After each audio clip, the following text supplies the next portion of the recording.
Halo, perkenalkan saya Rosa Patricia, seorang mahasiswi UNJ jurusan Pendidikan Khusus dengan NIM 11026210095. Ronald Reagan, seorang mantan presiden Amerika, pernah berkata, "Tidak ada batasan besar untuk pertumbuhan, karena tidak ada batasan kecerdasan, imajinasi, dan keajaiban manusia." Maka pada kesempatan kali ini, saya akan menjelaskan mengenai mitos anak berbakat yang terjadi akibat salah persepsi orang sekitarnya. Sebelum masuk pembahasannya, alangkah baiknya kita mengerti dengan benar apa itu anak berbakat. Mendengar anak berbakat, mungkin terlintas benak kita mengenai anak yang tugas sekolahnya selalu mendapat A+, atau anak-anak yang selalu juara dalam kompetisi yang bisa bikin tetangga iri. Atau mungkin kita juga berpikir bahwa semua segi kehidupan atau semuanya itu dari awal udah sempurna.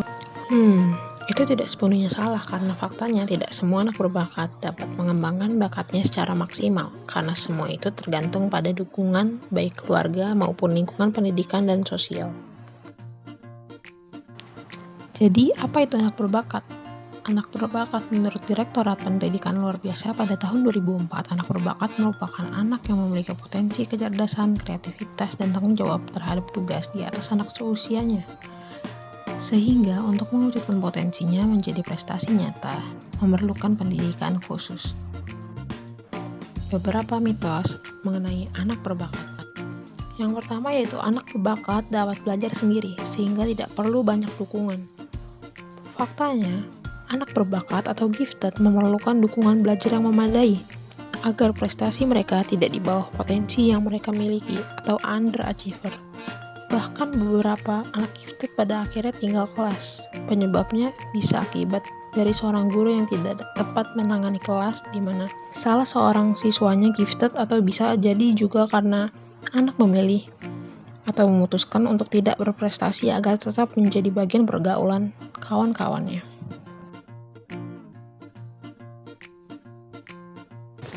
Lalu yang kedua, anak berbakat pasti berprestasi atau identik dengan anak berprestasi. Pada kenyataannya sendiri, tidak semua anak berbakat suka berkompetisi. Sama seperti anak lainnya, ada juga anak berbakat yang karena suatu hal menyembunyikan kemampuannya, dan ada juga yang terjadi akibat kurang tepatnya penanganan anak berbakat sehingga menjadi tidak berprestasi. Mitos berikutnya yaitu anak berbakat bisa mengerjakan tugas di sekolah dengan baik. Sayangnya sebagian besar sekolah didesain untuk anak-anak pada umumnya, bukan untuk anak-anak gifted ataupun anak-anak berbakat. Pengulangan pelajaran yang terus-menerus seringkali membuat anak berbakat merasa bosan. Atau ketika mereka menanyakan lebih lanjut mengenai apa yang diajarkan, seringkali dianggap mengganggu proses pengajaran, yang pada akhirnya dapat meningkatkan rasa frustasi pada anak, yang juga mengakibatkan anak merasakan rasa ingin putus sekolah. Lalu sebenarnya, bagaimanakah karakteristik anak berbakat?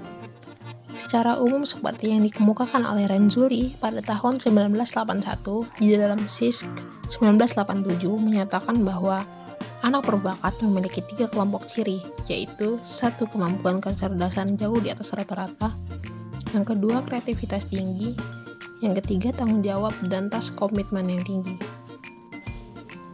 Beberapa rekomendasi film dengan tema anak berbakat yaitu Three Idiots, Gifted, ataupun ada Green Mother Club. Setiap anak berhak menjadi dirinya sendiri, juga berhak mendapat pendidikan yang dapat mengembangkan secara maksimal kemampuannya. Demikian juga anak berbakat yang selama ini mungkin belum terfasilitasi, belum mendapat aksesibilitas yang memadai. Sehingga diskusi antara anak, orang tua, dan ahli harus dilakukan agar anak mendapat penanganan yang tepat dalam pendidikannya. Sekian video pada kali ini, semoga bermanfaat.